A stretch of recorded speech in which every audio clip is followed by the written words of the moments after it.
Challenges are the big new feature of Splatoon 3's Sizzle Season Update, and to no one's surprise, a lot more will be coming in the future. Thanks to data miners, we know exactly which types of challenges will be coming hopefully in the near future to the game. Over on Twitter, Oatmeal Dome has been sharing what these future challenges will be, and more information that you'll definitely want to know about, so let's check all these out. Oatmeal Dome shares there are 14 types of challenge supported by the game right now. First of all, we have Duel of Dynamic Duos, 2v2 battles, respawn time shortened. So this one sounds incredibly cool to me, being able to play 2v2. It's a new way of playing the game, and honestly a way that I've wanted to try playing the game for a long time, so I'm really looking forward to seeing how this one is going to go down. It sounds like a lot of fun. Also, the respawn time shortened is definitely a cool new feature too. There's going to be lots of really interesting gimmicks and new ways to play with these challenges, of course. And after we go through all these challenges, there's even more details about new gimmicks and such, especially some unused ones that we might see, so make sure you stay tuned for that. Next we have Art Battle of the Ages, restricted to roller and brush type weapons. That one is so cool. It's pretty simple in theory, but I really like the theming of it. I think having consistent theming with these challenges is really going to help them feel a lot more exciting. So honestly, I cannot wait to play that one. I love playing with the roller especially, so I'm definitely looking forward to that. Next we have Random Weapon, assigned random main weapon. So cool. I just love it. All these challenges so far have been really exciting. A lot more exciting than the ones Nintendo shared in the actual trailer for challenges. Like, I wasn't too hyped about Fog, and I know a lot of other people weren't. So honestly, so far, these ones sound a lot better, and playing with completely random weapons is really going to switch things up. Very Salmon Run-esque, of course. It's pretty much like we're getting a lot of Salmon Run features within these main battle modes now, which is cool to see, and I'm interested in seeing if they could use any others too to really switch things up. Next we have Zip to It Zipcaster Challenge. Restricted to weapons with Zipcaster. Special meter fills quickly by itself. So this one is very similar to the Trizooka's one. Not too surprising, honestly. You know, we were going to see more types of ones like this for different specials. I know a lot of people really like the Zipcaster though, and this one could be incredibly chaotic to see. I'm not sure how people are going to actually be able to kill each other when everyone is zipping around the map, but I guess that's what's going to make it really fun and interesting to play. So I'm definitely looking forward to checking this one out. I think it could be potentially one of the more chaotic modes that we get for challenges. The next few that Oatmeal Dome shares are ones that we've already seen in the trailer. So first of all, we have too many Trizookas, above but with Trizookas, so we basically know exactly what to expect for that one now. You will have normal weapons that could usually have Trizooka on them, and your special meter will just fill up really quickly. So that's how too many Trizookas is going to work. I thought it would have been cool if the only weapon you had was a Trizooka and you didn't even have normal weapons. That would have been super interesting, but maybe that would have been a step too far. I don't know. Let me know what you think. Next we have Foggy Notion, I should say. Stage is foggy, amount changes as time passes.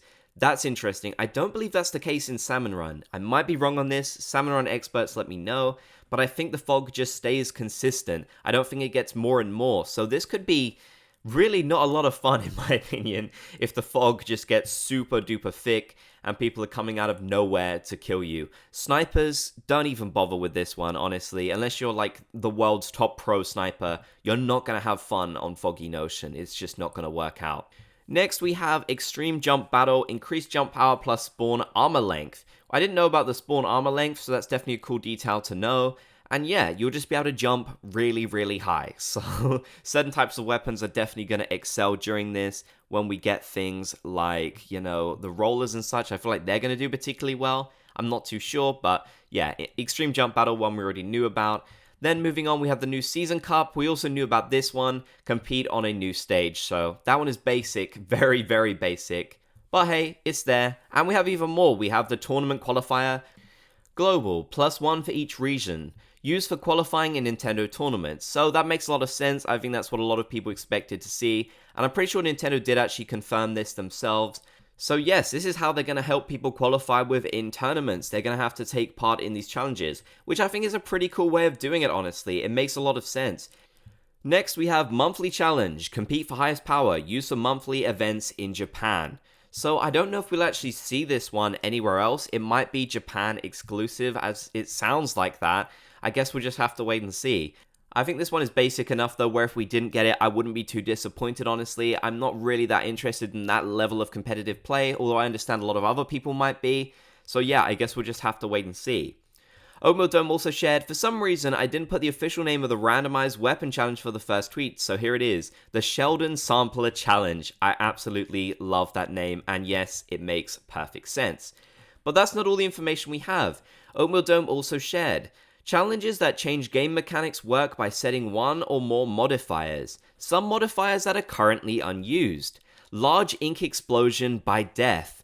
So this one is incredibly intriguing to me. It sounds like it'd be similar to the ink mines, but much, much larger, or I guess it could be related to things like booyah bombs, but it could also mean that when you die, and obviously you leave a little bit of ink behind, you just leave a ton of ink behind. You leave like a booyah's bomb worth of ink behind when you die, which would make it really risky to kill people because you'd have to kill them from afar. So maybe that's a mode where snipers would excel. So I'd be really interested in seeing how they could use that and how it would work exactly. That one sounds fascinating to me.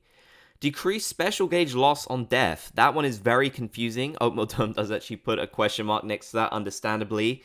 This one doesn't sound very fun to me, honestly. It just sounds a bit boring. I don't know, but I guess we don't have that many details about how the actual challenge would work. This is just a modifier that they could use within a challenge, so it could really be anything.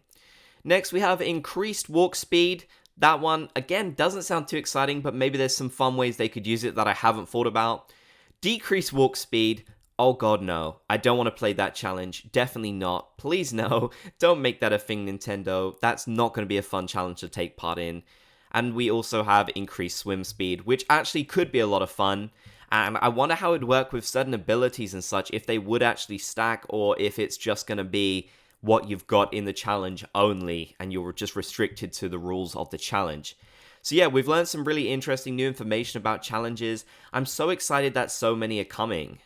Finally, Oatmeal Dome changed. These modifiers could be used in future challenges after an update. Note that a challenge can use multiple modifiers at the same time. For example, Extreme Jump Battle works by combining the modifiers increased jump power and increased length of spawn armor.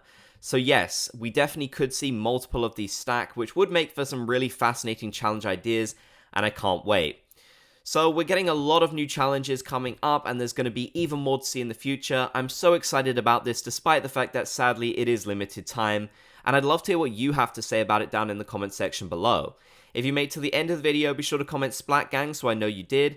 If you enjoyed, be sure to leave a like, and if you haven't already, consider subscribing and turning on channel notifications for more. I'm trying to hit 30k subscribers before the end of the year, so I would really appreciate your subscription.